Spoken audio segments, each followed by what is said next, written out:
સાગબારાના ખેડૂતો છેલ્લા 11 દિવસથી ધરણા ઉપર બેઠા છે। લોકોની મુખ્ય માંગ એક જ છે કે ચોમાસાનો સમય ચાલી રહ્યો છે અને એમને એમના જે ખેતર છે એમાં જવા દેવામાં આવે, એમને જે જમીનનું ખેડાણ કરવું છે કરવા દેવામાં આવે। તેઓ વનતંત્રની સામે લડી રહ્યા છે, પણ આ બધાની વચ્ચે આજે જે સાગબારાના ખેડૂતો છે તેમના દ્વારા એક અલગ રીતે વિરોધ કરવામાં આવ્યો છે। નમસ્કાર, આપ જોઈ રહ્યા છો નિર્ભય ન્યૂઝ અને હું છું આપની સાથે રિદ્ધિ।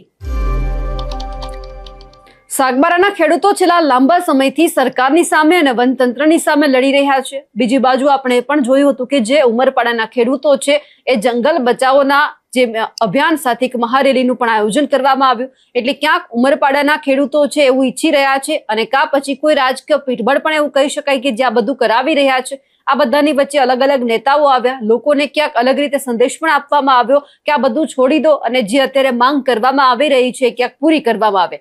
રોજબરોજ અહીંયા ઘણા બધા ખેડૂતો ભેગા થઈ રહ્યા છે, વિરોધ કરી રહ્યા છે, પણ આજે એક દ્રશ્ય એ સામે આવ્યા કે સાગબારાના જે ખેડૂતો છે એમની સાથે મહિલાઓ પણ ધરણા ઉપર બેઠી છે અને આજે જે આદિવાસી મહિલાઓ છે તેમના દ્વારા એમનું જે એક લોકગીત છે એમના દ્વારા સરકારની સામે ક્યાંક પોતાનો પ્રસ્તાવ મૂકવામાં આવ્યો છે। સાથે સાથે જે આ લોકગીત છે એ ગાય અને સરકારને ક્યાંક એવું પણ કહેવામાં આવી રહ્યું છે કે જે અત્યારે આ બધું થઈ રહ્યું છે એમાં પણ ધ્યાન આપવામાં આવે। સૌથી પહેલા તો જે સાગબારાના જે આ મહિલા આગેવાન છે અને જે મહિલા ખેડૂતો છે, સાથે સાથે બીજા પણ લોકો ત્યાં બેઠા હતા, ધરણાનો કાર્યક્રમ ચાલુ હતો અને જે લોકગીત ગાય અને જે રજૂઆત કરવામાં આવી છે તે પણ સાંભળી લઈએ।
मन पूछा दे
ને બિહાર છે તો કાલે કે છે હતી એક ગાડી લખડા લેना હતી આપણ બચા પડા